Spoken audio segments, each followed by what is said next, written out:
We actually have a little bit of a confession to make. We get asked a lot how we decide where we're going to be going, what we do when we go out on hikes like this. Honestly, we typically kind of wing it. Yeah, we do. We see places on Instagram and other families that are traveling, and we're like, hey, that looks cool. We have a Google map filled with places that we want to go.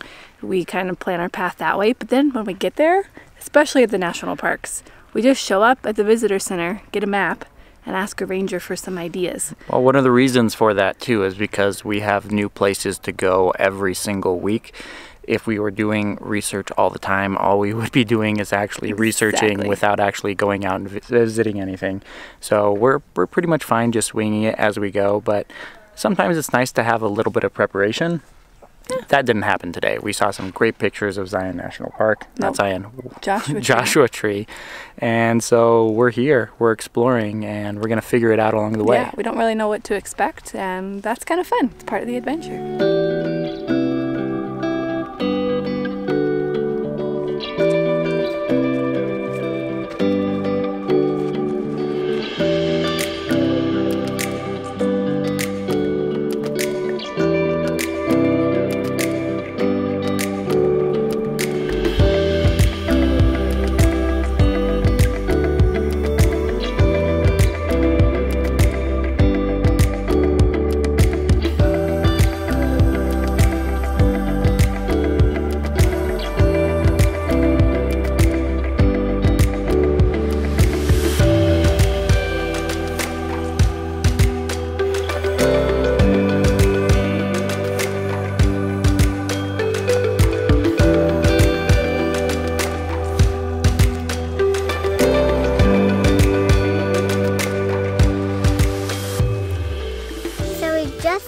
Chipmunk, but we don't know what kind it was, but it had a big white fluffy tail.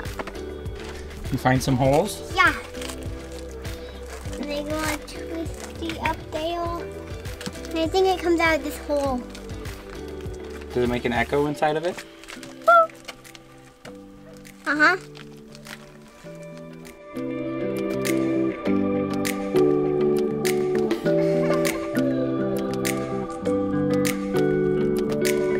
This first trail that we're hiking is the Hidden Valley Trail, and the name for Hidden Valley actually is quite old. It was named this because cattle thieves used to steal cattle from Arizona, bring them over here, and rebrand them and hide them in this valley before taking them into California and reselling them. It's always interesting to find out the history that goes along with the names. Give me your hand. 1, 2, 3, jump!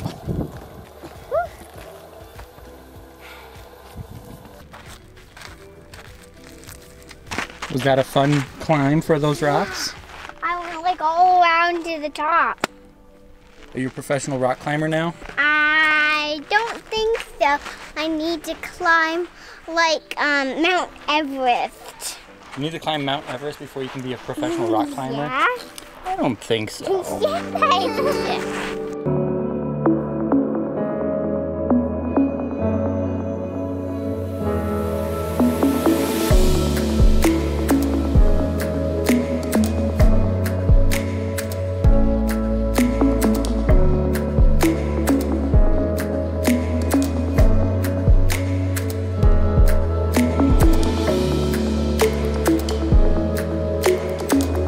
We made it up to Keys View for lunchtime. We took a little bit of time just to relax, eat lunch. The girls finished their Junior Ranger books. Yep. But now we have a view of the Coachella Valley behind us. We have our campground, which is somewhere over there. Palm Springs right behind us here. Yeah. It's a great view from up here. Yeah, we can see the Salton Sea over on that side. And then on that direction is the San Andreas Fault, which is kind of cool. I grew up seeing it in geography books, and that was it. It was this faraway thing. Here it is, right here. But the nice thing about San Andreas Fault is that you can actually see it. Unlike a lot of the other tectonic plates, you can't really see them because they're hidden in mountain features, but it's actually right down. Yeah, right in the valley. In the middle of the valley, and you can actually make it out, so. Awesome. But we've got a couple other places to see in the park today, so we're gonna head on out and keep moving. Do some more exploring.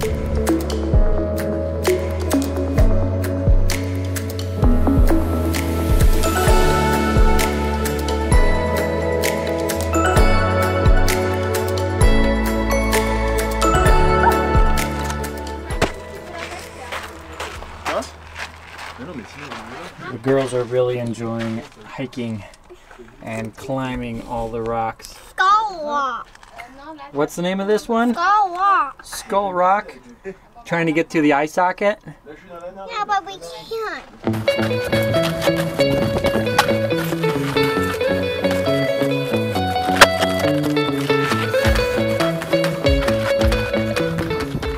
Where'd Lana go? Lana. Lana.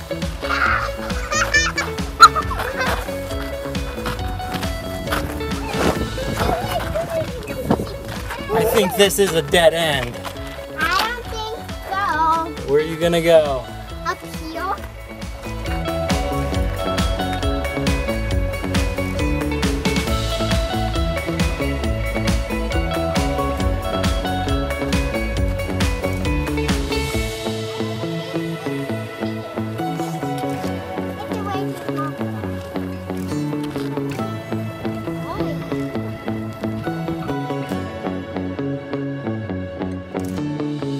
Girls and I just got back from a little hike up in the rocks over here. We are at Skull Rock, which is this rock right over here. It kind of looks like a skull with some of the different holes that are carved out from the water.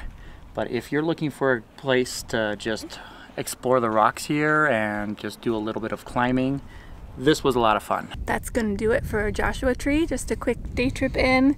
Pretty small park, but a lot of fun stuff to check out. We were hoping to catch one last stop, the Tropical Palm Oasis or something like that. But the road has been washed out and so it's closed down there. So we're all kind of bummed that we missed out on that one, but we saw some pretty cool stuff. Yeah, and we should have shared it earlier, a little bit about the name Joshua Tree. As you probably saw in some of our clips, there are a lot of Joshua trees here in Joshua Tree National Park, but a lot of people are wondering, why is it called Joshua Tree in the first place? So, any guesses? Anybody? Anybody? You win $1 million. No, I'm just kidding. No. I don't have $1 million. No, we don't have that. But if you do not know, Joshua trees are named for... That was from one of the Mormon settlers, or a group of the Mormon settlers that were here. They said the trees looked like Joshua with his hands up praising God. So they got the name Joshua Tree. So that's a fun fact. They're actually not regular trees. They're fibrous trees. They have fibers on the inside so they don't have rings, so it's really hard to tell how old they are. They can live up to 150 years, but they kind of tell the age of them by the height.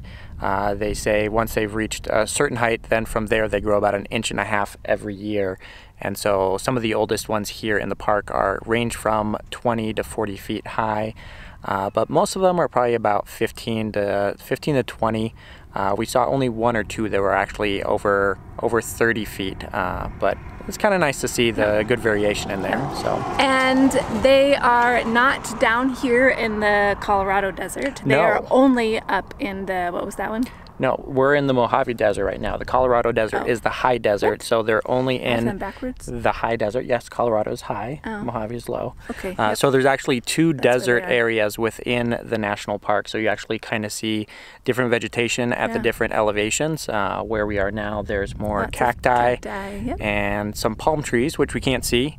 But at the higher elevation, you get the Joshua trees and a lot of them. Yeah. So cool variation in the park, lots to see. We're heading back to, where are we staying? Palm Springs RV Resort. Right. I think we might go out to dinner.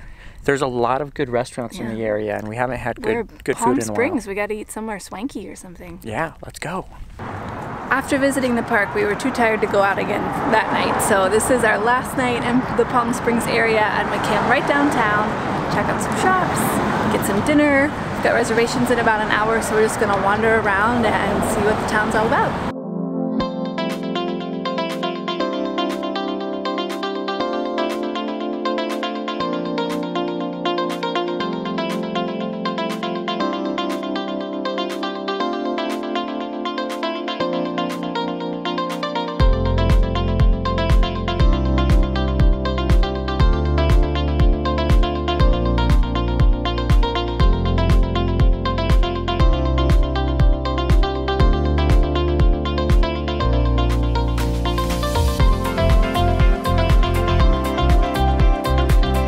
For dinner tonight, we are trying out Calura Trattoria right here. It's supposed to be one of the best Italian restaurants in town.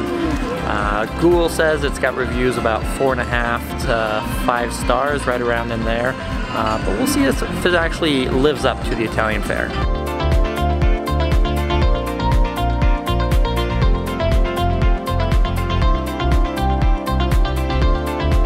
Things are off to a good start here at the Italian restaurant. Our server speaks Italian. They're playing Italian music on the radio. It's actually an Italian radio station. And we've already devoured all the focaccia that they gave us to start things off for the meal. So hopefully the rest goes good as well. It's good so far.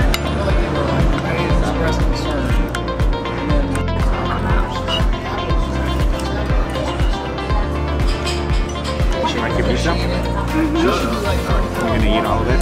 Nope.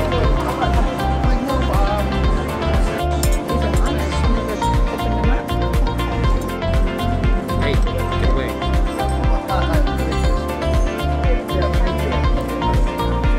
I always get tiramisu anytime at a good Italian restaurant. Yummy. And this is delicious. That's gonna do it for us from Palm Springs. It was a nice stay here. Yeah, just a few days. We were short stay, 4 nights, but we got to check it out. Beautiful with the mountains and the palm trees all around, and now we're moving on. Next up is Los Angeles. We're gonna be there for, or outside Los Angeles, but the Los Angeles area. We're gonna be there for a couple weeks, seeing some family, seeing some friends as well, but also just getting out and exploring the area as well.